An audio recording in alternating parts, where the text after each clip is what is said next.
فإن وجهه لم يتمعر في ساعة قط، اس لیے کہ اس کے چہرے کا رنگ کبھی میری غیرت اور حمیت کی وجہ سے متغیر نہیں ہوا۔ اس کو کسی نے ماں کی گالی دے دی تو پورے جسم کا خون چہرے میں آ گیا، کچھ کر نہ سکا ہو، کانپ تو گیا اپنی جگہ پر۔ اب میرے دین کی دھجیاں بکھرتے ہوئے دیکھتا رہا اور لگا رہا مست رکھو ذکر و فکر صبح گاہی میں اسے، اور پختہ تر کر دو مزاج خانقاہی میں اسے۔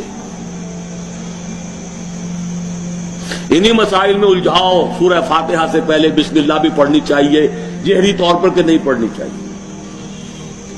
1.5 گھنٹے کی تقریر سننے کے بعد اصل مسئلہ یہ اٹھا،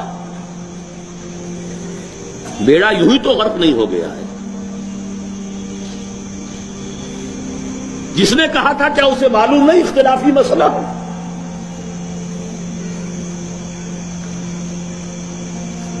الجھائے رکھو، ہے یہی بہتر الہیات میں الجھا رہے، یہ کتاب اللہ کی تعویلات میں الجھا رہے۔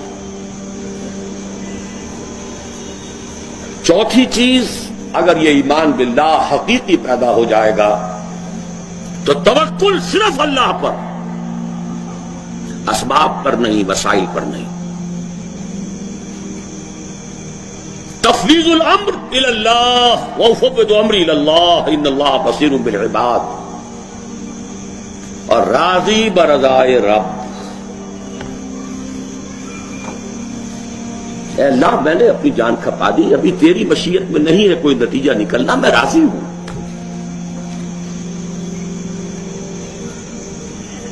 جان دی ہوئی اسی کی تھی، اب تو یہ ہے کہ حق ادا نہ ہو، تیری اپنی مشیت ہے۔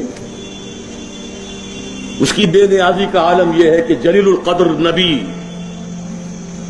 اللہ اکبر حضرت یحییٰ علیہ الصلوۃ والسلام، وآتیناہ الحکم صبیا وحنانا من لدنا وکان تقیا،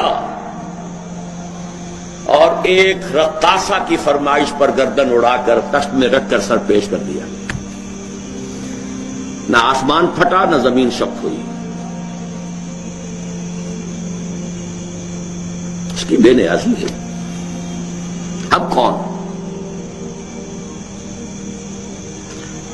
اپنا فرض ادا کرنا ہے، بس توکل اس پر، تفویض الامر اس کو، اور اس کی رضا پر رضا۔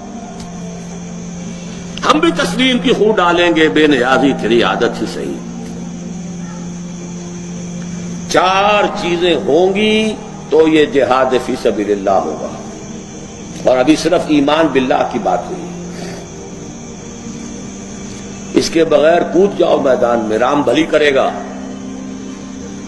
سیاسی جو ہے لوگ اپنے حوصلہ مندیوں کا نشانہ بناتے ہیں، ایکسپلائٹ کرتے ہیں نوجوانوں